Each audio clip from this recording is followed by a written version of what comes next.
And so this is Christmas. And what have you done? Yes, Christmas Day, it has come, it's gone, it's past. Those Christmas cookies at your houses are likely disappearing, or if it's our house, a certain cookie is already gone. The presents that have sat wrapped all month are opened. Decorations, perhaps already at your house, they're starting to come down and go back into boxes. Maybe you're thinking about your return to work tomorrow. It's easy to just move beyond the story. And we mustn't forget that the story of Christmas continues. We should not box up this message in the meaning that it holds with our Christmas ornaments and nativity scenes. We should continue to tell this story in the days and weeks and months to come. That the story continues. That God does not love from afar. Now, Epiphany is coming. And many Christians around the world will celebrate Epiphany on January 3rd in worship. But Epiphany happens on January 6th, which I believe is a Wednesday this year. It's a time when the mystery, and my colleague Pastor Jim talks beautifully about how Epiphany is a great season of mystery. The idea behind the Messiah child being born and the revelation, born out of the darkness for everyone. And as we've heard this morning, even for the Gentiles. The symbols of Epiphany are a star and the Magi that come to see Jesus. They come from the east to honor and acknowledge the authority of this newborn Messiah. And this was a common practice in the ancient world. Kings would come and they would honor this new authoritative figure. And it was especially true of emperors. Kings would come from all over to pay homage and respect, which was due to the dominating empire. But Jesus, in clear Jesus fashion, doesn't get kings. We often sing of them as kings, but it's never mentioned in the text. We hear them as magi. And best we can tell that they were scientists or astrologers or fortune tellers. But the truth is that it was, whatever it was a profession that wasn't necessarily held in high regard in the ancient world. And especially in an over-spiritualized culture. And here they come from the East. I mean, haven't we all heard the terrible things that they do in the East? All the people and how we shouldn't trust them. Their weird and hocus pocus and their religions. This is who Jesus gets. Not a throne room full of tokens of homage, but 3 wacko professors / fortune tellers. And they bring boxes, 3 small boxes, I'd assume, that gifts that represent more a symbolic nature than one of any value. They have no idea where to go or how to find the newborn Messiah. There is no place. There is no great city or great palace to go to. And so they follow the star, the great symbol and sign of Messiah birth, the great symbol and sign of Epiphany, the revelation that this one who was promised so long ago is born. And the star is a nature-driven sign, universal sign that all who see it are welcome to behold this great event. It was a sign for each and every person. And here we hit at the main focus of what Matthew's been doing all along in his gospel. Pointing people to rescue, pointing Jesus as a man and a Savior for everyone,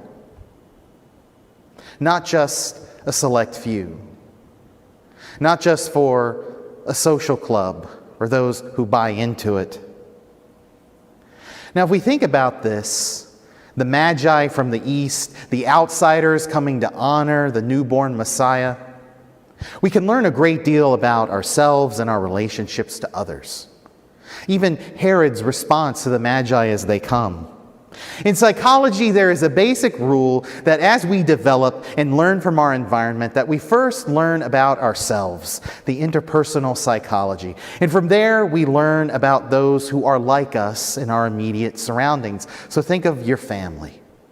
And then from there, we go on to learn about the larger culture and larger world that exists around us and how we fit into the greater, larger picture. Richard Rohr connects this same level of psychology to the spiritual journey, a spiritual path much like the Magi were on in search of the Messiah. He says that in our infancy, we learn first the great struggle of how we give ourselves the love and dignity and respect that we're due and freely given by God. How do we awaken our own sense of self-worth? How do we discover our inner God beauty? And how do we share that then with our next phase of the journey? Where we learn to love our spiritual family. Maybe we learn to love other brethren. Or if you're Methodist, you learn to love Methodist. Or if you're Catholic, you learn to love the Catholic Church. But the idea is that we next learn to love those who are immediately surrounding us. The great leap, and the greatest and most difficult leap, is learning to love those beyond, in the larger world, especially from a spiritual and theological perspective. It's a game of us versus them that we create time and time and time again. Certainly Jesus came to save the Jewish people, the Hebrew people. He was their long prophesied, promised Messiah. But yet, he comes with very little fanfare, little pomp and circumstance, and is adored first by those shady characters coming from the east. Again, hinting at the universal message of what Christmas is all about. Growth occurs when we extend our love not only towards those who are like us, but those who are very different from us. And sadly, most folks can't quite make it past that stage of spiritual growth or journey or development. We often do get stuck in the rut of we love other brethren, we love our like-minded friends at school. Folks learn only to love those with the same skin color, the same upbringing, where they were from. They love those who hold the same politics, the same practices, the same sexuality, the same line of work. It's a small and extremely inclusive worldview. Spiritual maturity is that third huge step in learning to love, not from afar, those who aren't like you. To discover, honor, and acknowledge the dignity and worth of each and every person. And this is the message of learning to love those not like ourselves. It is the Christmas story. The realization that the star in the sky, the universal sign from God and of nature and of the larger cosmos, that the Messiah is born, and all may see, that all may know how to begin the path, to begin the journey towards this long-awaited Savior. And so we must learn to love as the Messiah loves. The Grinch must learn to love the Who's, radically different from himself.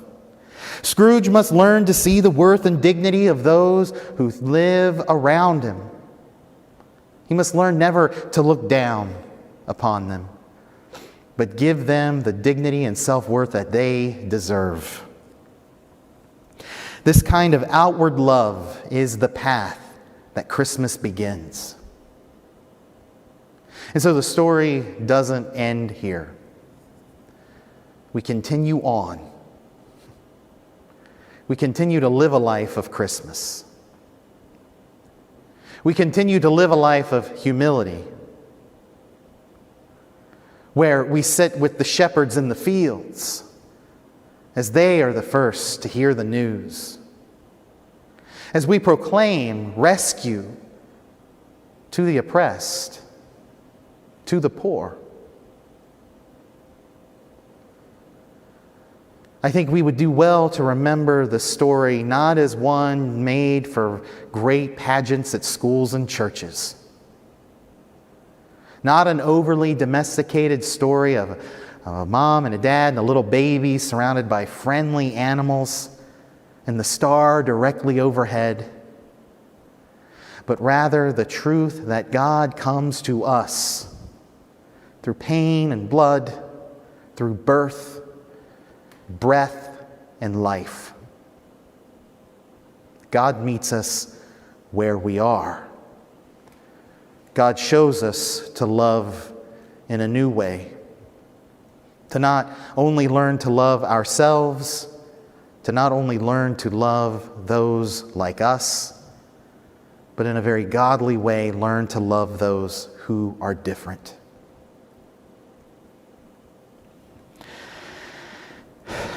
We are going to wrap up the service. So it's going to be a little shorter today, I guess, right? But we're so glad that you all tuned in today. The Christmas story for me was, I was reflecting on some of the words of John Lewis. We lost, it was a giant this past year. And he has this to say about the journey of integrity, the journey of peace, the journey of love. And so as we go today, may this be our benediction.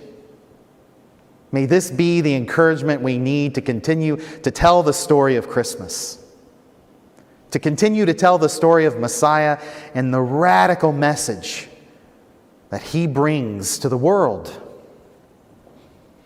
John Lewis says this: Study the path of others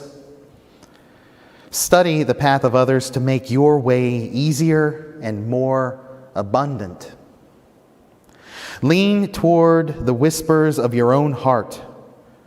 Discover the universal truth and follow its dictates. Know that the truth always leads to love and to the that's a tongue-tied, perpetuation of peace. My apologies. Jason's laughing at me. Its products are never bitterness and strife. Clothe yourselves in the work of love, in the revolutionary work of nonviolent resistance against evil. Anchor the eternity of love in your own soul and embed this planet with goodness. Release the need to hate. Release the need to harbor division and the enticement of revenge. Release all bitterness. Hold only love. Hold only peace in your heart, knowing that the battle of good to overcome evil is already won. Choose confrontation wisely. But when it's your time, don't be afraid to stand up, to speak up, and to speak out against injustice. And if you follow your truth down the road to peace and the affirmation of love, if you shine like a beacon for all to see, then the poetry of all the great dreamers and philosophers is yours to manifest in a nation, a world community, and a beloved community that is finally at peace with itself.